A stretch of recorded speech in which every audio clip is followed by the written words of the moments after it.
Hello friends, welcome to இனட்டா foods. இன்னைக்கு இனட்டா ஃபுட்ஸில் நம்ம குக்கரில் ரொம்ப சிம்பிளாக அதே சமயம் ரொம்ப குயிக்காக செய்யக்கூடிய வெஜ் குருமா தான் இன்றைக்கி பார்க்க போகிறோம்.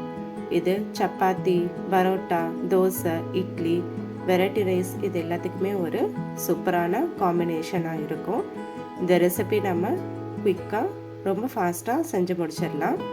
வாங்க நம்ம ரெஸ்டாரண்ட் ஸ்டைலில் இருக்கக்கூடிய அதே டேஸ்ட்டில் இருக்கக்கூடிய வெஜ் குருமா எப்படி செய்கிறதுன்னு பார்க்கலாம். வாங்க வீடியோக்குள்ளே போகலாம்.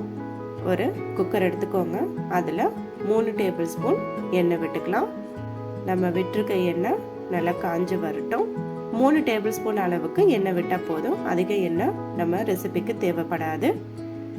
எண்ணெய் நல்லா காயணும். காஞ்சதுக்கப்புறம் தான் நம்ம ஸ்பைசஸ் எல்லாம் போடணும். இன்றைக்கி நான் ஒரு ஜாதி பத்திரி, ஒரு ஸ்டார் அனீஸ், ஒரு பட்டை, கிராம்பு, ஏலக்காய் விட்டு வதக்கி கொடுத்துக்கலாம்.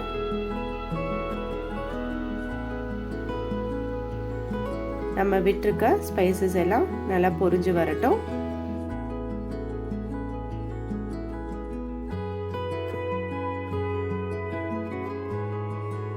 இதோட ஒரு கைப்பிடி அளவு கருவேப்பிலை சேர்த்துக்கலாம்.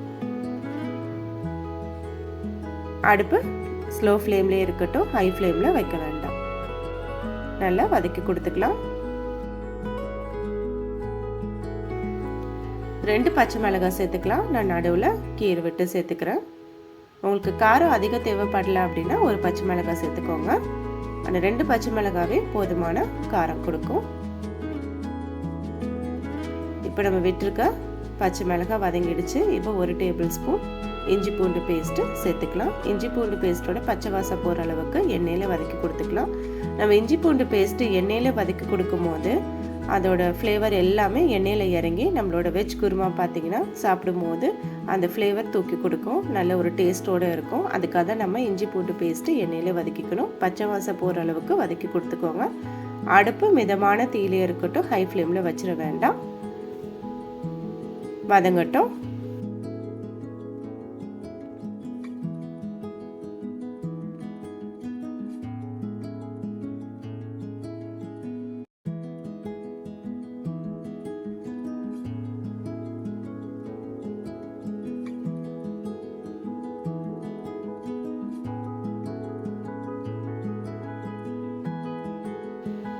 நம்ம விட்டுருக்க இஞ்சி பூண்டு பேஸ்ட் நல்லா வதங்கிடுச்சு.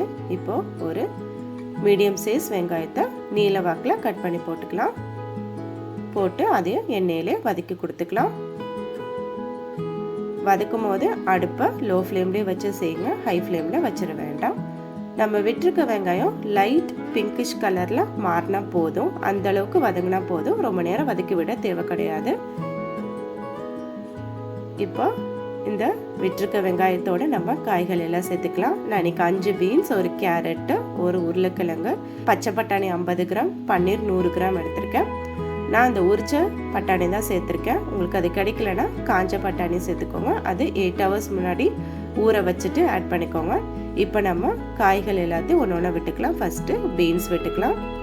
காய் வெட்டுறது பார்த்திங்கன்னா உங்கள் இஷ்டம். இன்னும் எக்ஸ்ட்ரா கூட ஆட் பண்ணிக்கலாம். உங்ககிட்ட காலிஃப்ளவர் வேறு ஏதாவது எக்ஸ்ட்ரா காய்கள் இருந்தால் கூட ஆட் பண்ணிக்கலாம்.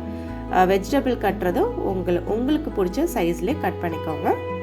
ஃபஸ்ட்டு பீன்ஸை விட்டு எண்ணெயில் வதக்கி கொடுத்துக்கலாம். காய் ஒன்று ஒன்றா சேர்த்து எண்ணெயில் வதக்கும் போது நம்மளோட வெஜ் குருமாவோட டேஸ்ட்டு அப்படியே அந்த ஹோட்டல் ரெஸ்டாரண்ட் ஸ்டைலே இருக்கும். அதுக்காக தான் காய் ஒன்று ஒன்றா எண்ணெயில் விட்டு வதக்கி கொடுத்துக்கிறோம். பீன்ஸ் வதங்கினதுக்கப்புறம் கேரட் வெட்டுக்கலாம். கேரட்டு விட்டு வதக்கி கொடுத்துக்கலாம்.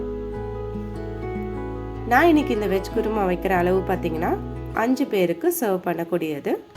நீங்கள் இன்னும் ஒரு 10 பேர் இல்லை 15 பேருக்குன்னு எக்ஸ்ட்ரா செய்கிறதா இருந்தால் வெஜிடபிளோட அளவு இன்னும் கூட்டிக்கோங்க. உருளைக்கிழங்கு விட்டுக்கலாம். விட்டு வதக்கி கொடுத்துக்கலாம்.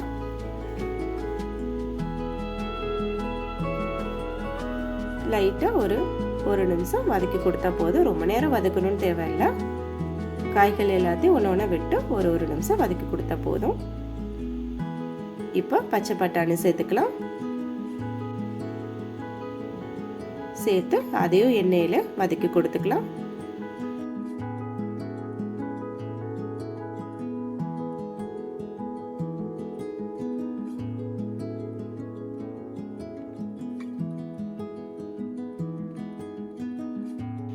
இதோட பன்னீர் 100 கிராம் அளவுக்கு பன்னீர் சேர்த்துருக்கேன். எண்ணெயில் வதக்கி கொடுத்துக்கலாம். பன்னீர் லைட்டாக கலர் சேஞ்ச் ஆகிற அளவுக்கு வதக்கி கொடுத்துக்கோங்க. நம்ம விட்டுருக்க காய்கள் எல்லாமே எண்ணெயில் வதங்கிட்டுருக்கு. இப்படி எண்ணெயில் வதக்கும் போது இஞ்சி பூண்டோட ஃப்ளேவரு, வெங்காயத்தோட ஃப்ளேவரு எல்லாமே எண்ணெயில் இறங்கும். காயோட ஃப்ளேவர் எல்லாமே எண்ணெயில் இறங்கி நம்மளோட வெஜ் குருமாக்கு நல்ல ஒரு டேஸ்ட் கொடுக்கும். இதோட ஒரு மீடியம் சைஸ் தக்காளி சேர்த்துக்கலாம். தக்காளி பெருசாக இருந்ததுன்னா பாதி சேர்த்துக்கோங்க. அதிக தக்காளி சேர்க்க தேவையில்லை. ஒரு மீடியம் சைஸ் தக்காளி சேர்த்தா போதும். அதையும் இந்த எண்ணெயில் விட்டு வதக்கி கொடுத்துக்கலாம். நம்மளோட வெஜ் குருமாக்கு தேவையான அளவு உப்பு சேர்த்துக்கலாம். நான் இன்னைக்கு 1 டேபிள் ஸ்பூன் அளவுக்கு உப்பு சேர்த்துருக்கேன். விட்டு வதக்கி கொடுத்துக்கலாம். காய்கள் எல்லாத்தையும் ஒன்னோட ஒன்று நல்லா கலந்து கொடுத்துக்கலாம். வதங்கட்டும். நம்ம விட்டுருக்க காய் நல்லா வதங்கி வரட்டும். பன்னீரோட கலர் லைட்டாக ஒரு கோல்டன் ப்ரௌன் நிறத்துக்கு மாறணும். இப்போ இந்த காய்கள் எல்லாமே வதங்குற நேரத்தில் நம்ம ஒரு பேஸ்ட் அரைச்சிட்டு வந்துக்கலாம். மிக்ஸி ஜாரில் 5 சில் தேங்காய்,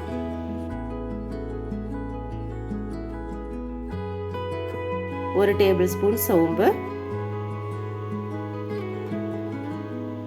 இதோட 1 டேபிள் ஸ்பூன் பொட்டுக்கடலை சேர்த்துருக்கேன். பொட்டுக்கடலை விட்டு அரைச்சி பாருங்கள். நம்மளோட குருமாக்கு பார்த்தீங்கன்னா ஒரு க்ரீமியான டெக்ஸ்சர் கிடைக்கும். டேஸ்ட்டும் சூப்பராக இருக்கும். அப்படியே நீங்கள் ஹோட்டலில் ரெஸ்டாரண்ட்டில் சாப்பிடக்கூடிய டேஸ்ட்லேயே இருக்கும். நம்ம ஹோட்டல் ரெஸ்டாரண்ட்டில் பார்த்தீங்கன்னா சப்பாத்திக்கெலாம் கொடுப்பாங்க இல்லையா, வெஜ் குருமா, அந்த டேஸ்ட்லேயே இருக்கும். அதனால் 1 டேபிள் ஸ்பூன் பொட்டுக்கடலை ஆட் பண்ணிக்கோங்க. ஆட் பண்ணிவிட்டு இதோட கொஞ்சமாக தண்ணி சேர்த்துக்கோங்க. நான் இன்றைக்கி ஒரு 1/4 டம்ளர் அளவுக்கு தண்ணி சேர்த்து இந்த பேஸ்ட்டை அரைச்சிட்டு வந்துக்கலாம்.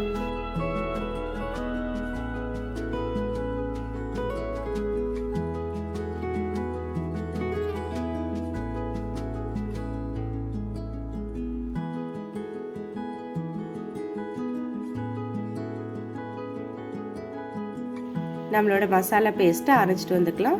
இப்போ இதில் ஸ்பைசஸ் எல்லாம் ஆட் பண்ணிக்கலாம். நான் இன்னைக்கு 2 டேபிள் ஸ்பூன் மல்லித்தூள், 1 டேபிள் ஸ்பூன் மிளகாய்த்தூள், 1/4 டேபிள் ஸ்பூன் மஞ்சத்தூள், 1/4 table spoon garam masala, 1/4 table spoon ஜீரகத்தூள் விட்டுருக்கேன். விட்டு இந்த மசாலாக்கள் எல்லாமே எண்ணெயோட நம்ம காய்கறிகளோட நல்லா கோட்டாகிற அளவுக்கு கலந்து கொடுத்துக்கலாம். மசாலாவோட பச்சை வாசம் போகிற அளவுக்கு எண்ணெயில் நல்லா வதக்கி கொடுத்துக்கலாம். வதங்கட்டும். நம்ம விட்டுருக்க காய்கள் மேலே இந்த மசாலாக்கள் எல்லாமே நல்லா கோட்டாகி வரணும். ஒரு 2 மினிட்ஸ்க்கு கைவிடாமல் கலந்து கொடுத்துக்கலாம். இப்போ நம்ம இந்த மசாலா பேஸ்ட்டை ஆட் பண்ணிக்கலாம். நம்ம தேங்காய், சோம்பு, பொட்டுக்கடலை எல்லாம் காட்டாப்புல தண்ணி விட்டு அரைச்சிட்டு வந்தால் இந்த மசாலா பேஸ்ட்டை விட்டுக்கலாம். இந்த தேங்காய் விட்டு ஒரு கலந்து கொடுத்துக்கலாம். நான் இன்னைக்கு 1 கப் அளவுக்கு தண்ணி சேர்த்துருக்கேன். ரொம்ப தண்ணி சேர்த்துற வேணாம். ஏன்னா நம்ம குக்கரில் வேக வைக்கிறதுனால தண்ணி எதுவுமே இஞ்சாது, அப்படியே தான் இருக்கும். அதனால் கம்மியாகவே தண்ணி சேர்த்துக்கோங்க. நம்மளோட குருமா பார்த்திங்கன்னா ரொம்ப திக்காக இல்லாமல் ரொம்ப தண்ணியாக இல்லாமல் சப்பாத்திக்கு சாப்பிட்ற அளவுக்கு தான் செய்கிறேன். நம்மளோட தேங்காய் பேஸ்ட்டை விட்டு இந்த மசாலாக்களோட நல்லா கலந்து கொடுத்துக்கலாம். இப்போ நான் மிக்ஸி ஜாரை கலந்து விட்டு தண்ணியை தான் ஊற்றுறேன். 1 கப் அளவு தான் தண்ணி ஆட் பண்ணியிருக்கேன்.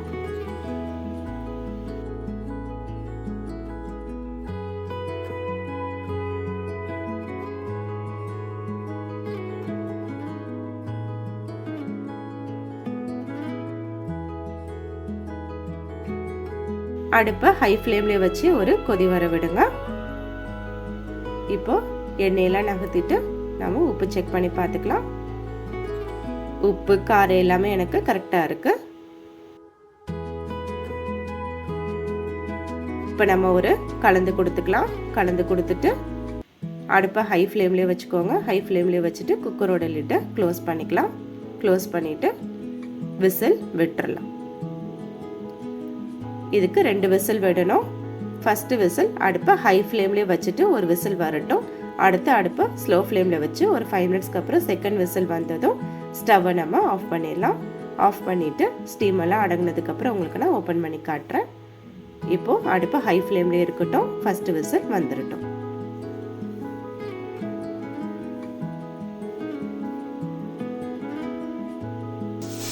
ஃபஸ்ட் விசில் வந்துருச்சு.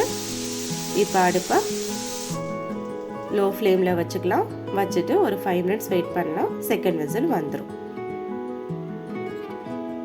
செகண்ட் விசில் வந்ததும் நம்ம ஸ்டவ் ஆஃப் பண்ணிடலாம்.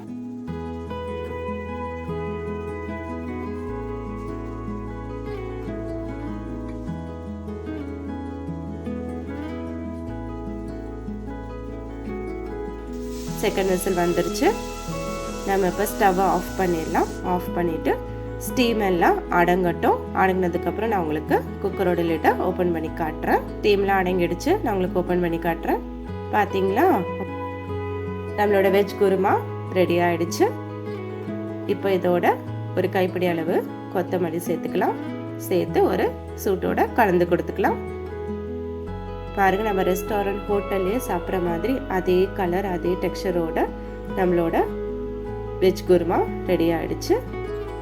இதை நம்ம இன்னைக்கு ஒரு பிளேட்டுக்கு ட்ரான்ஸ்ஃபர் பண்ணிக்கலாம். நான் இன்னைக்கு இந்த வெஜ் குருமாவை சப்பாத்தியோட சர்வ் பண்ண போகிறேன்.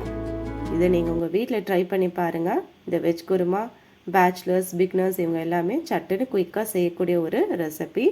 முக்கியமாக சமையல் இப்போ தான் நான் கற்றுக்கிறேன் அப்படின்றவங்களுக்கு இந்த வெஜ் குருமா ரொம்ப குயிக்காக செஞ்சிடலாம். இன்றைக்கி நான் அது சப்பாத்தியோடு தான் இந்த வெஜ் குருமாவை நான் சர்வ் பண்ணுறேன். நம்ம விட்டுருக்க காய்கள் எல்லாமே நல்லா வெந்து வந்திருக்கு. உங்களுக்கு பார்த்தாவே தெரியும், நல்லா சாஃப்டாக இருக்குது. பன்னீர்லாம் நல்லா சாஃப்டாக இருக்குது, உடையாமல் அப்படியே வந்திருக்கு. நம்மளோட வெஜ் குருமா சப்பாத்தி ரெடி ஆகிடுச்சு.